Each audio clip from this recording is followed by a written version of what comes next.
Assalamualaikum warahmatullahi wabarakatuh. Hai semuanya, perkenalkan kami dari kelompok hitam yang beranggotakan 3 orang, yaitu Deni Purnamasari, Indri Ayu Lestari, dan saya sendiri Umi Kalsum, dengan dosen pengampu Bunda Lukmawati MA. Di sini kami akan membahas materi yang berjudul perkembangan fisik dan kognitif pada masa dewasa tengah atau masa madya. Nah, teman-teman, ada yang tahu nggak apa yang dimaksud dengan dewasa tengah? Jadi, masa dewasa tengah biasa disebut dengan masa parubaya. Masa dewasa akan tampak lebih awal pada usia 30 tahun, tetapi pada beberapa titik di usia 40 tahun. Menurut John W. Santrock, dewasa madya sebagai periode perkembangan yang dimulai pada usia kurang lebih 40 tahun hingga 60 tahun. Bagi sebagian besar orang, masa dewasa madya adalah masa di mana terjadi penurunan keterampilan fisik dan meluasnya tanggung jawab.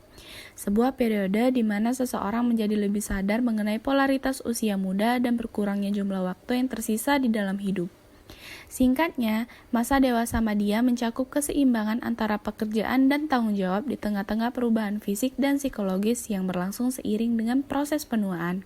Selanjutnya, ada beberapa karakteristik usia madya, yaitu yang pertama, usia madya merupakan periode yang sangat ditakuti. Diakui bahwa semakin mendekati usia tua, periode usia madya semakin terasa lebih menakutkan dilihat dari seluruh kehidupan manusia. Yang kedua, usia madya merupakan masa transisi, seperti halnya masa puber yang merupakan masa transisi dari masa anak-anak ke masa remaja dan kemudian dewasa. Demikian pula masa madya merupakan masa di mana pria dan wanita meninggalkan ciri-ciri jasmani dan perilaku masa dewasanya dan memasuki periode dalam kehidupan yang akan diliputi oleh ciri-ciri jasmani dan perilaku baru. Yang ketiga, usia madya adalah masa stres. Penyesuaian secara radikal terhadap peran dan pola hidup yang berubah, khususnya bila disertai dengan berbagai perubahan fisik, selalu cenderung merusak homeostasis fisik dan psikologis seseorang dan membawanya ke masa stres. Yang keempat, usia madya adalah usia yang berbahaya. Umumnya, usia ini dianggap atau dipandang sebagai usia yang berbahaya dalam rentang kehidupan. Saat ini merupakan masa di mana seseorang mengalami kesusahan fisik sebagai akibat dari terlalu banyak bekerja, rasa cemas yang berlebihan, ataupun kurang memperhatikan kehidupan. Yang kelima, usia madya adalah masa berprestasi. Menurut Erikson, selama masa madya, orang akan mengalami sukses atau sebaliknya, mereka akan berhenti atau tidak mengerjakan apapun lagi. Yang keenam, usia madya adalah masa evaluasi. Usia madya pada umumnya merupakan saat pria dan wanita mencapai puncak prestasinya. Maka logislah apabila pada masa ini juga merupakan saat mengevaluasi prestasi tersebut berdasarkan aspirasi mereka dan harapan-harapan orang lain, khususnya anggota keluarga dan teman. Yang ketujuh, usia madya merupakan masa jenuh. Banyak atau hampir seluruh pria dan wanita mengalami kejenuhan pada akhir usia 30-an atau 40-an.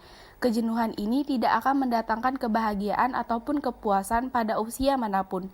Akibatnya, usia madya seringkali merupakan periode yang tidak menyenangkan dalam hidup. Baiklah, di sini saya akan menjelaskan materi mengenai perkembangan fisik. Perkembangan fisik pada dewasa madya mencakup beberapa hal, di antaranya perubahan fisik, kesehatan dan penyakit, angka kematian, dan seksualitas. Di sini ada 8 tanda-tanda perubahan fisik pada usia madya. 1. Berat badan bertambah. Selama usia madya, lemak mengumpul pada perut dan paha. 2. Berkurangnya rambut dan beruban. Rambut pada pria yang berusia madya mulai jarang, menipis, dan terjadi kebotakan pada bagian atas kepala. Rambut di hidung, telinga, dan bulu mata menjadi lebih kaku, sedangkan rambut pada wajah tumbuh lebih lambat dan kurang subur. Rambut wanita semakin menipis, dan rambut di atas bibir dan dagu semakin banyak. Baik rambut pria dan wanita mulai memutih menjelang usia 50 tahunan. 3. Perubahan pada kulit. Kulit pada wajah, leher, lengan, dan tangan menjadi lebih kering dan keriput. Kulit di bagian bawah mata mengembung seperti kantong, dan lingkaran hitam di bagian ini lebih permanen dan jelas. Warna merah kebiruan sering muncul di sekitar lutut dan di tengah tengkuk. 4. Tubuh menjadi gemuk. Bahu seringkali berbentuk bulat dan terjadi penggemukan pada bagian seluruh tubuh yang membuat perut kelihatan menonjol sehingga seseorang kelihatan lebih pendek. 5. Perubahan otot. Umumnya, otot orang yang berusia madya menjadi lembek mengendur di sekitar dagu, pada lengan bagian atas, dan perut. 6. Masalah persendian. Beberapa orang berusia madya mempunyai masalah pada persendian, tungkai, dan lengan yang membuat mereka sulit berjalan dan memegang benda yang jarang sekali ditemukan pada orang-orang muda. 7. Perubahan pada gigi. Gigi menjadi lebih kuning dan harus lebih sering diganti, sebagian atau seluruhnya dengan gigi palsu. 8. Perubahan pada mata. Mata kelihatan kurang bersinar daripada mereka ketika masih muda, dan cenderung mengeluarkan kotoran mata yang menumpuk di sudut mata. Kedua, kesehatan dan penyakit.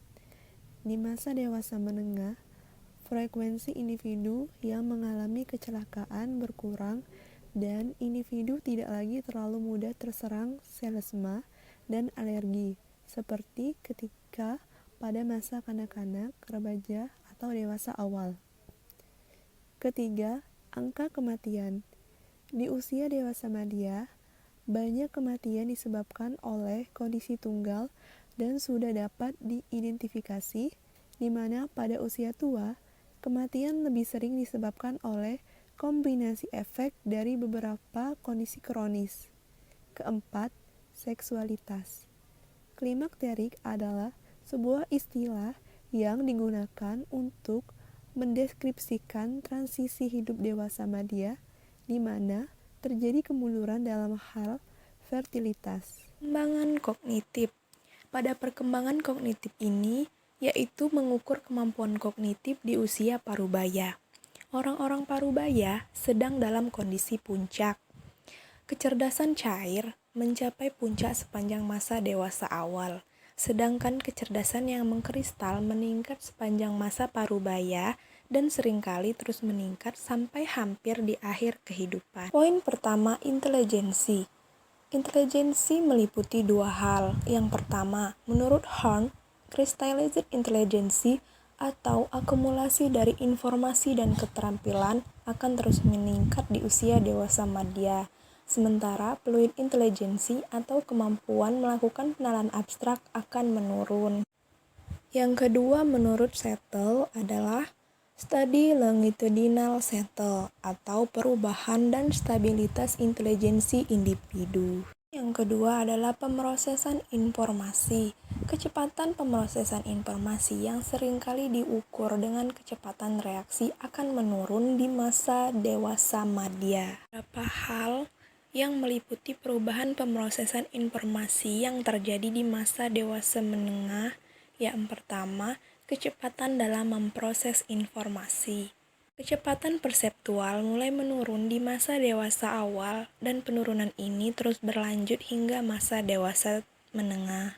2. Memori. Dalam studi longitudinal Settle milik Sayce, memori verbal mencapai puncaknya di usia 50-an. Meskipun demikian, beberapa studi lain menemukan bahwa memori verbal terlihat menurun di usia parubaya, khususnya jika dimulai dengan menggunakan pendekatan cross-seksional. Ketiga, keahlian. Keahlian membutuhkan waktu lama untuk mencapainya, maka keahlian di bidang tertentu lebih banyak tampil di masa dewasa menengah dibandingkan dewasa awal. Mengembangkan keahlian dan menjadi ahli di suatu bidang biasanya merupakan hasil dari pengalaman, belajar, dan usaha selama bertahun-tahun. 4. Atau yang terakhir, pemecahan masalah praktis. Kemampuan memecahkan masalah praktis akan meningkat di usia 40-an dan 50-an ketika pengalaman praktis individu telah terhimpun. Baiklah teman-teman, itulah pemaparan materi dari kelompok kami. Semoga bermanfaat dan terima kasih banyak. Salam cinta dari kelompok hitam dan kami pamit undur diri. Wassalamualaikum warahmatullahi wabarakatuh.